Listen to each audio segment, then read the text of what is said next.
Hello, everyone.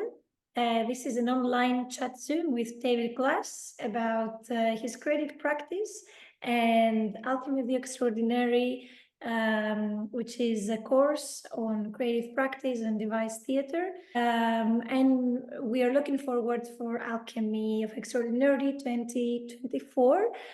So tonight with us, we have David Glass himself. And Robert McCloskey, that he did the course a year ago. Absolutely, and thank you so much for that really, really beautiful introduction, Karina. Yes, Alchemy of the Extraordinary is really a practical, experiential workshop, 4-week intensive, learning a five-stage creative practice that can be used in many, many areas of one's life. It's not just for theatre, but the focus of Alchemy is also on devised theatre.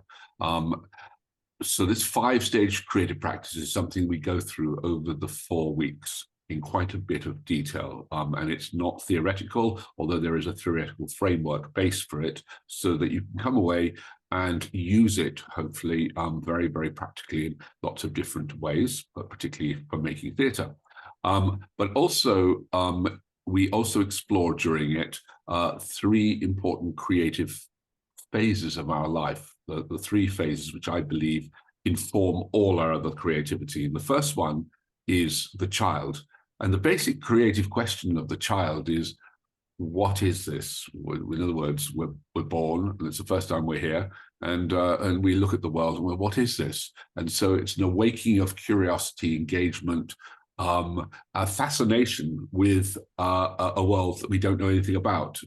And it's a very beautiful and quite terrifying state sometimes to explore and to be in this state of openness. But it is about being open to the world and experiencing it. The second creative part of our life that we explore in Alchemy is the adolescent. And the adolescent is really not what is it, but how do I fit in, or who do I fit in with, and where do I want my life to go? What direction do I want it to go? And this experience of the creative state of adolescence, again, it's very different from the child. We kind of know what the world is now. It's just really trying to find my place in it. Who am I? What is my story in this place? And many of the emotions that we find in the child, which are often ones of wonder, sudden enormous expressions of love and anger and frustration, in the adolescent suddenly turn to a very different thing, which is often about envy or greed or desire or passion for things, and also total despair at things. These are the adolescent states. And this world of the child and the adolescent, of course, are mixed up. We try to separate it as an exploration, but also these states should inform the creativity of makers, whether they write books. And if you imagine a book like Catcher in the Rye by J.D. Salinger, absolutely the story of adolescence. Franz Kafka's works, adolescence, a lot of the time.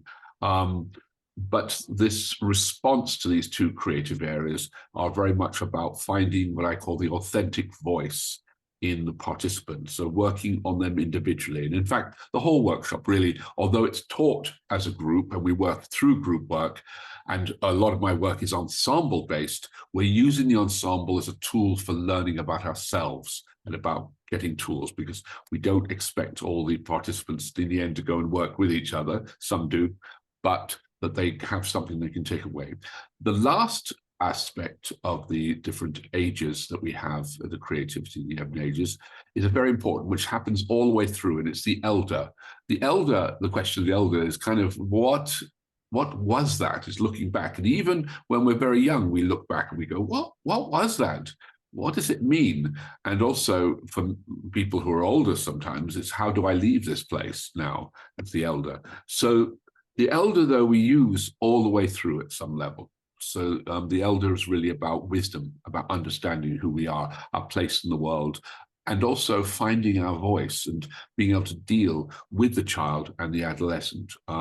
So these three fundamental states are interweave all the way through Alchemy of the Extraordinary as we begin to go through the 5 stages. And I want to now talk about the 5 stages. I really call this the 5 fingers of the goddess of creativity. And you need these 5 areas holistically to enrich creativity. But if you use them well, it'll help you develop your work, whatever that work is, but particularly in devised theatre. And the first stage is preparation. We have to prepare. And preparation is really creating a secure environment, but not to stay secure, to move to insecure places. No human being I've ever met wants to always be safe. Quite the opposite. They create safety to move to unsafe places. And in those unsafe places, their curiosity opens in a different way. Their learning opens in a different way. And we often find a very important thing appears, which is fear and excitement. And fear and excitement are really 2 sides of the same hand, except the inside of the hand is the excitement. The back of the hand, which isn't that useful, is fear sometimes. We have to deal with fear. So preparation is creating a secure environment to go to insecure places, lowering judgment or focusing our judgment in appropriate ways. I think there's a lot of people, lots of judgment all the time about each other, the world around us, about our opinions all the time. And actually, it doesn't take us very far. But as soon as you lower your judgment every day, you suddenly begin to notice the world in a way which says the world doesn't really care about me. But if I just look at it without judgment all the time, or judgment about what people think about me, suddenly you will notice far, far more. You're not trying to prove something to the world, you're just being with the world. And that's very important, that we lower judgment to an appropriate level, and we do that every day in some way or other. Learning to give and receive rather than send and take. We live in a very much a culture of sending and taking. We can call it transactionalism, which is about shopping or whatever, or what can I get out of people, what can they get out of me? And I think this is very detrimental to the creative act, which is really about giving and receiving, this act of giving and receiving, learning to give and receive, and to have an open body to that giving and receiving really can change the way that we are with people. Combining it with lowering judgment, and you have something very, very special. Another aspect that we work on right from the get-go, right from the beginning, is to do really with presence. That is to say, being aware of our awareness, being aware of being present and being in that state. It's often about emptying our minds. A lot of work about letting go of the thoughts that we have. Even though we have the thoughts, we accept the thoughts are there, but like meditation, letting go of them and not letting them define how we feel or experience the world. And when we get to that state, we become more present.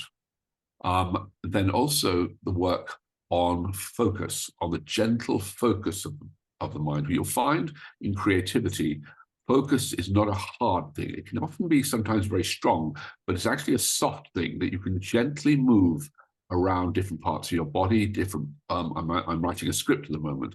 I try not to bully the script, focusing in on it in a hard way. It's just gentle focusing on it. And that gentle focusing is a creative way of not trying too hard. And when we do that, we begin to feel not as if creative things are coming out of us, but they're coming to us. Sometimes we feel like the story is telling us, we're not telling the story. But it's important that we don't go to a hard gym to get really strong at focusing. It's got to be a soft focus. Doing that every day with presence creates a kind of skill and a resilience. And the last part of that really, which is very important, is intention. Is you apply your mind and you have an intention about certain things. Another aspect of focus. Intention, though, is actually trying to make a change in the world in some way. It might be imposing a game or telling a story, but you have an intention. A character has an intention, it wants something. So moving from presence, awareness of awareness, to having awareness of your focus and using your focus, to having intention, really, really awakens all aspects of preparation. hand in hand with that, we also work on a thing called élan, which is a French word for lifefulness. Élan is really four aspects put together. It's having good contact, literally with the ground, suspension away from the ground, having good energy, and finding pleasure in every moment. When you work like with tools on each of these, or skills to make good contact, be aware of your contact, be aware of your suspension, be aware of good energy moving through you, and then finding, even if you find it hard, finding pleasure, finding joy. Often, what in the arts, in theatre particularly, we don't really play problems. We don't solve problems. Sorry, we don't solve problems. We play problems, and play will always generate a degree of pleasure. You know, it might sometimes be a very dark pleasure. It might be a melancholic pleasure, but different kinds of pleasure. And it's very, very important to keep reawakening this every day. So all of these things, I hope you've noticed already, we do every day. And by doing it, you become better at it. And they're things that seem so obvious in a way that we no longer notice them. But that's the whole point. It's like breathing. We have to learn about our breathing again. So these are the aspects really of preparation. The last one that's very important is play, is learning to play and to play and to play and play again, over and over again in different ways. And this is playing with ideas, playing with emotion, playing with each other, playing with objects, whatever it is play, playing with stories. So this is preparation. From there, we begin to move to the next stage, which is originating. We originate things, which is really simply saying yes and what if then. And the thing about origination is a little bit like when you come out of winter and you've done your preparation work, and you suddenly see a little in the soil, a tiny little shoot appear, and it wasn't there yesterday. It's exactly the same as having an idea. One day you had no idea, and suddenly you've got an idea that you can't leave behind. And you think about it more and more. And so this is originating. It's suddenly, it was from nothing, and then suddenly it's there. But it's not really from nothing. It's really from the preparation stage. And the stage I haven't talked about yet, which is the fifth stage, which is reflection. And so every day we actively work with reflection. Reflection is often sometimes confused with just giving feedback. But actually, reflection is a very, very deep state of the mind, but also an intention to try to communicate what we're feeling or thinking, imagining to ourselves and then also to the group. And this technique of being able to do this on different levels, from the world that's inside of us, the world that's outside of us, our experience, this daily work on reflection is a discipline. It's a discipline, but also it becomes the, what can I say, the sort of the gold dust out of which all our ideas might arise. It's really, for the writer, reflection is where our ideas come from. And so when you combine preparation with reflection, you begin to go to the second stage, which you originate things. You cannot help but do that. So trying to find, by moving through these different phases, different stages every day, you become more skilled at doing that the more you practice it. The third stage of the creative practice is creative organization. And creative organization doesn't mean to manage things.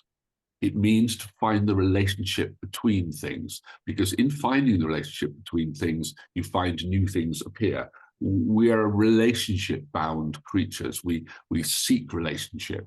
We want relationships. And the fundamental relationships that we want is relationships with ourselves, the world around us, and each other.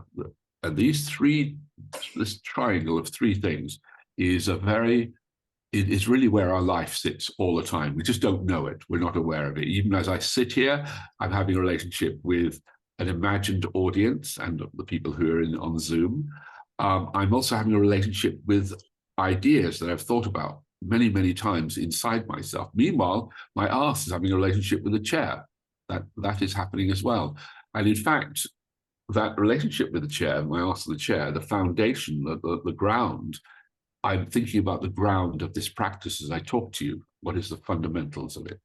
And so this need, this use of need for relationship is very important, because if you go with the fundamental need and want of relationships, you'll find process at work, because everything is just process.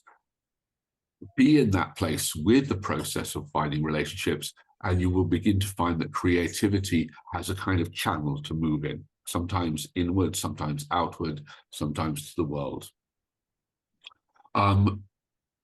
Another aspect of that, having a relationship with the world, say, is the truth is, when you are in the world, when you're aware of when you're looking at it, you're in fact creating the world every moment in your mind. It's a kind of hallucination.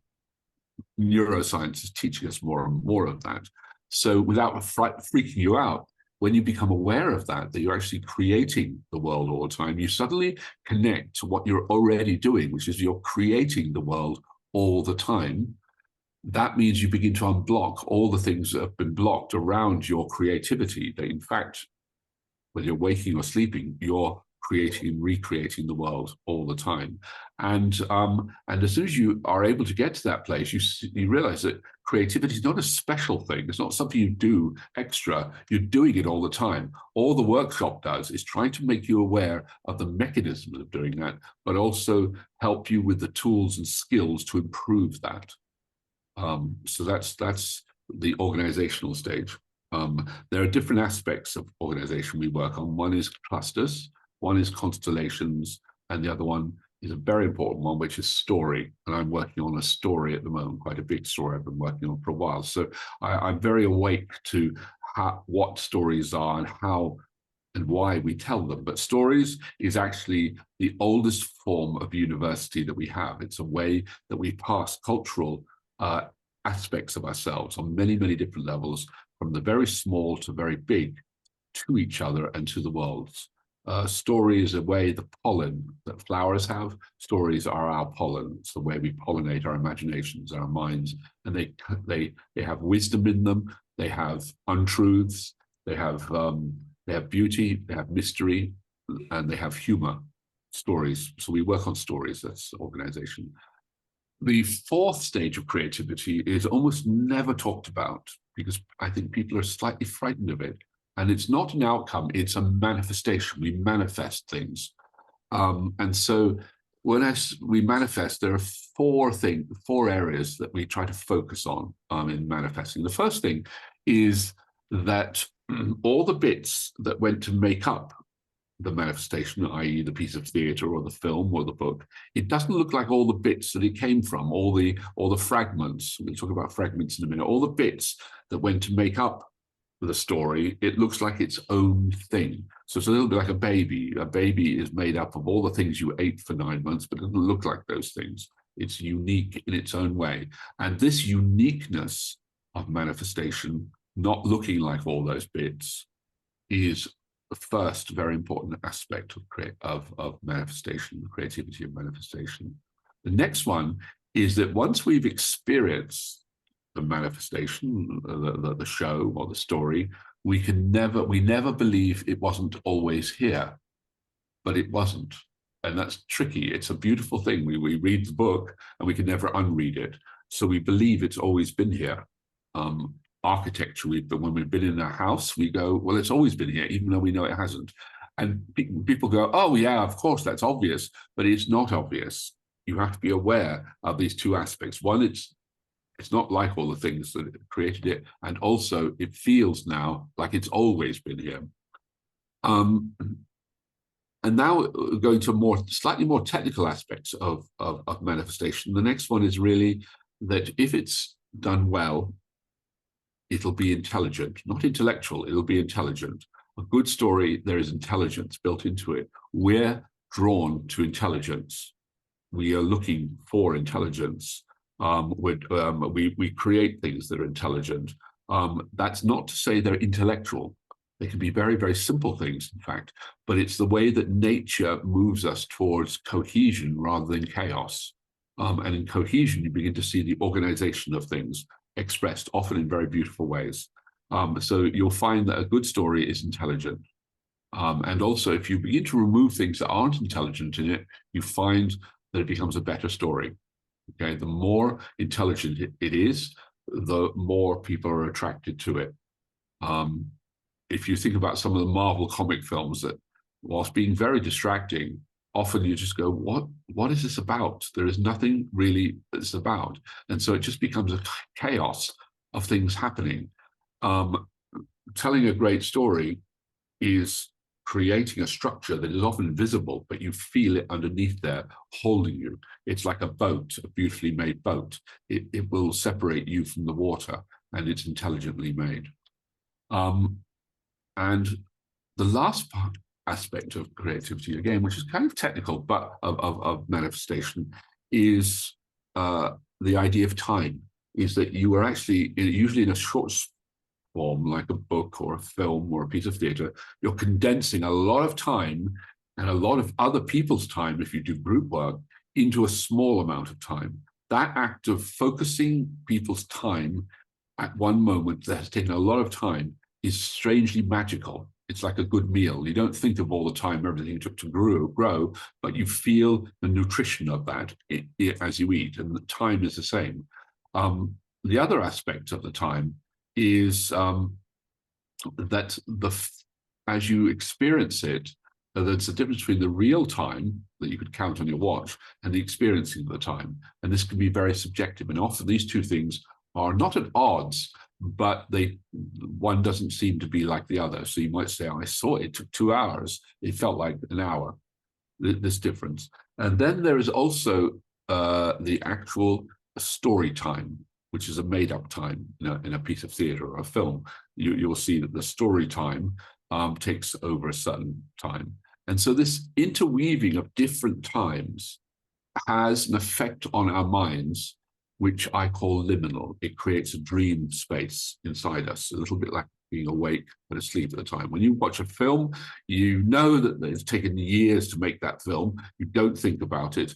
And this mixture of the artificial time, your own time, and the felt time creates like a dream. And in fact, dreams, they now are very short. It's in real time. They're very, very short, but they can feel like hours inside of you. So this mixing of time, and this is 4 really important aspects of manifestation. And the 5th stage is reflection, and every day we reflect. So this is the 5 stages that have many exercises and games and forums attached to them. Now, the forum we use is a thing called Navajo University, and this is where the group work or the great group learning comes from, is that we go back to the group all the time to reflect on what we've been learning, to say, I don't understand this, to confront our own difficulties, or to try things out. And the Navajo University really comes from my experience of being with the Native American group, a community back in 1980s.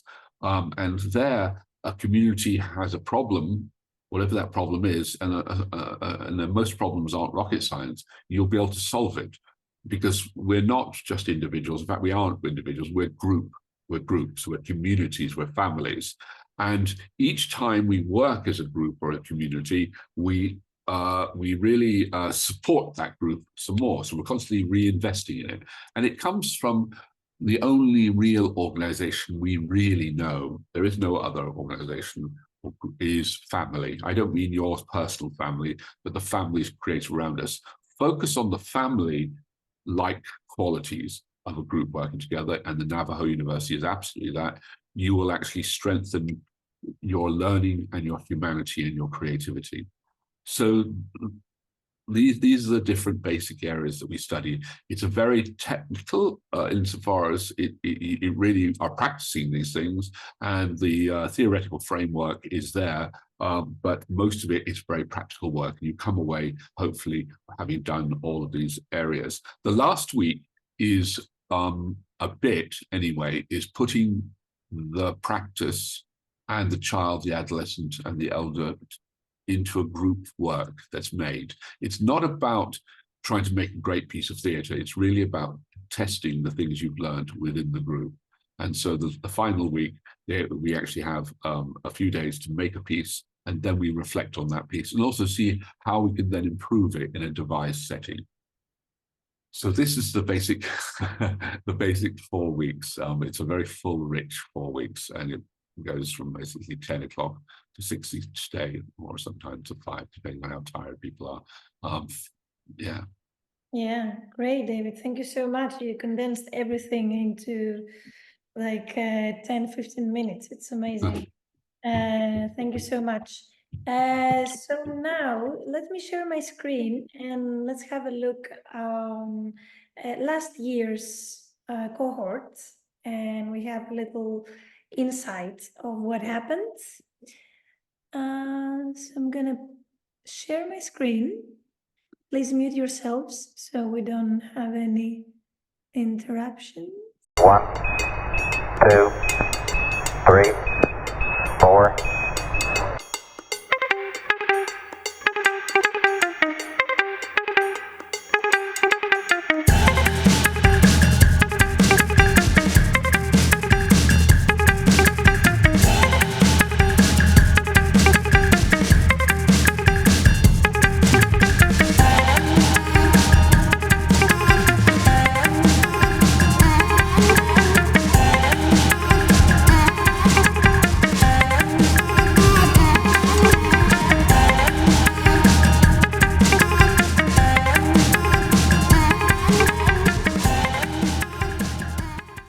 So we saw a small insight of what happened last year on Alchemy of the Extraordinary. Here I would like to say that the course is held in a dance studio in Athens, week 1, 2, and 3, and then the 4th week is held into a theater space in Athens again. So the course is happening in Greece.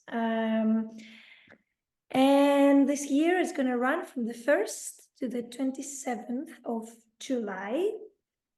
And so far, these 3 years, we had almost 30 participants from more than 12 countries, including Europe, US, Canada, and Australia. And our aim is to create a network of creatives and a community that continues to grow and inform further that course and the practice itself. We're very glad we have Robert here with us, Robert McCloskey. So let's hear Robert maybe on his experience. I don't know if David has any specific question to ask Robert. I think it's the question perhaps of yesterday was really how has the workshop, how was experiencing the workshop, but also how has it informed your practice, what you're now doing, I suppose? Yeah, I think it definitely helped guide what I wanted to do. I came to the workshop as a kind of very early in my learning and progression in terms of theatre. I'd studied theatre at college, but this was my first time kind of delving into it outside of college. So it helped me kind of realize, oh, I really like actually devising. I think also in terms of what it has informed me or my experiences after it is looking back on it. I think it helped, it made me more sensitive to the world. And I think the work on the child, the adolescent, the elder, it makes you more, it made me, everyone has a different experience in it, I think, depending on who they are and where they are in their lives. But for me, it was becoming sensitive to the world, to the most minute things, seeing everything as interesting. And then through that sensitivity, becoming inspired and resonating with things that make you suddenly want to, or an idea that kind of grows outwards, that you don't always understand, but that coupled alongside the 5-stage practice gives you a way to navigate through that inspiration. So for me, it allowed me to be alive, to be inspired by things, and then have a way of turning that inspiration into into a form of theatre. So that would be my answer. Yeah, really interesting. It's really interesting how it sits within you, because I for me, I've been doing this for a while, but also for someone who did it quite intensely over 4 weeks, but then afterwards, how the things that begin to come out of it. I think the one thing I didn't mention too much is the work on fragments, on the gathering of fragments. We actually see the world as you mentioned it, that we see the world as fragments, and often we ignore many aspects of the world, which are very interesting. We just ignore them because we don't think they're interesting. But in fact, if you look at anything, it's interesting, given it time, and also it's connected to other things. And I think that's what you said, Robert. It's becoming sensitive. Is a very good word. I think becoming sensitive, because I think we live in very insensitive times sometimes, which are pulverized with having to have opinions about things, and also trying to look cool all the time. And the most cool thing you can do is just to listen and see the world in the way, again, the way the child does. And then also, if you can, to try to put your hand on it by describing it in simple terms, which is an exercise we do, but also the inside, the thoughts you have inside, the dreams you have inside are very important as well. Yeah, very interesting. Great. I was thinking, when you lose creativity, I say if you can lose creativity, the first question is, do we lose creativity? And if we do, is there a way to get it back? The question is for both. I would say yes. I think that it's not that we lose it. I think what we do is we don't think it's relevant a lot of the time. We don't think the thoughts or creativity we're having is relevant, or it's going to make us money, or make us important, or give us power. And so we become kind of numbed to all the extraordinary creativity around us and from within us as well. And so I think spending time, and that's one very important aspect of the workshop, but for me, more importantly, is just slowing down and taking time. Yeah, so that's my response to that. Robert, what do you feel? I think we're tricked into thinking it's taken away from us. When I was saving up to go to Gaulier back in the summer, I ended up working at this port, and it wasn't very nice. And I just saw lots of people around me who probably thought they weren't creative, and didn't have much of a voice, but in fact, it was the systems and managers who were taking away that voice and taking away that creativity, and forcing, they were forced to exist. I was forced to exist in an environment where you're not allowed or not given the space to be creative, which is what I think this workshop does very well, in giving you space to be creative and realizing it isn't something that can be taken away from you, but is always with you. No, I think that's really interesting what you just said, Robert, is that the systems sometimes, and it's, for whatever reason, and I think the reason we have rising levels of, one of the reasons we have rising levels of mental health problems is fundamental because we're disconnected from our humanity. We're being told, you must become this person, you must make this money, you must behave in this way. And a lot of the time we go, okay, well, I'll do that. But in so doing, you're giving up a lot of your own depth and humanity. And so it doesn't surprise me that we begin to get so much mental health problems, because my experience of people who do the workshop, or I've spent over many years, not that they don't go through difficult times in their life, but the resilience they grow as they begin to realize how much more creative they are and can be. Suddenly there's a place for all these feelings, they accept them rather than run away from them, or trying to, sort of give it medicine, all kinds of things to stop it, rather than just experience your life. And I think and I think a lot for young people, I feel as well, that I think this expectation that young people are tested all the time now at schools. And even in our art schools, they're told you must become this kind of an actor or that kind of an artist. Well, for me, become the artist that you are. And I will always celebrate and always try my best to encourage the authentic voice in any given young person, particularly. Yes. Thank you both. I wouldn't go further into the conversation because it's a little taste for the people that they will see us of how we do our circles, the Navajo University circles, which it's a seed of an idea, and then it grows. And this is how we tend to reflect, dream, and then come back into our conversations. David, could you please tell us about, as a last thing, the next steps of Alchemy of the Extraordinary? Because we have the course in Athens that will continue this year, this summer, but we have some extra plans.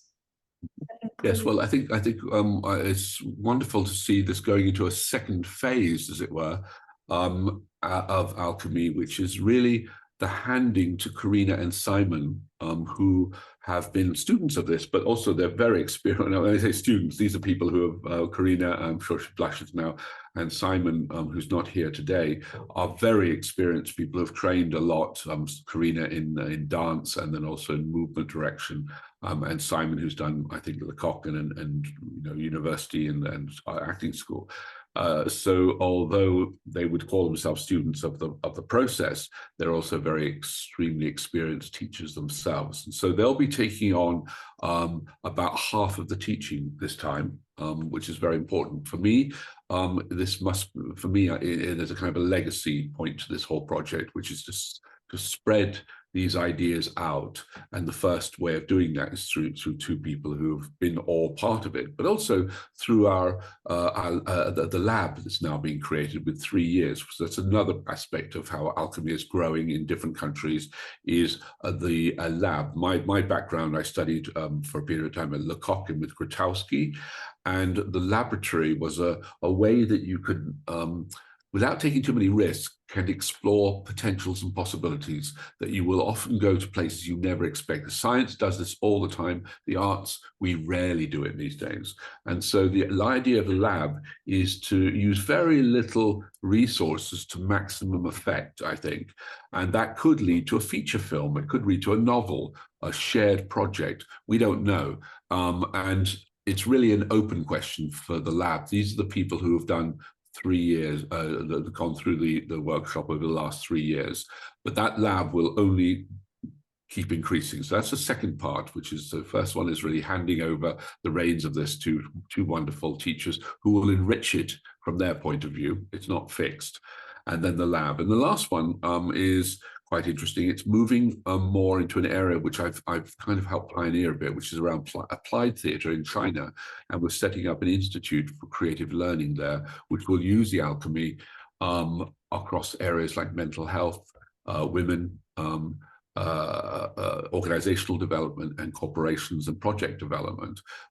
Originally, the 5-stage practice was created in Cambodia to help a country that had lost apparently all its creativity. It grew out of the kernel of the training was there in Cambodia, and so it then has come back to devising, and now is going again to China at this time. Enormous change in China. They realize that cramming their kids with ideas and thoughts and information is not making them well, and so they're embracing the idea that they have to become creative. And I hope we will return to that ourselves in countries like England, where our educational systems have become very much about learning information rather than growing humans. And I think we need to grow humans again. And so this movement of the alchemy now into China and also to other places is, for me, an important thing. And it's not about just my work, it's all the people that have done it and where they're taking it. So I'm very excited by this next phase. Fantastic. Thank you, Dave. Thank you so much. Thank you, Robert, for being with us. I'm gonna stop in a bit recording this meeting. Also, I will post with the video all the information. Anyone would like to check and read and maybe apply. We are here for any questions for anyone. So goodbye.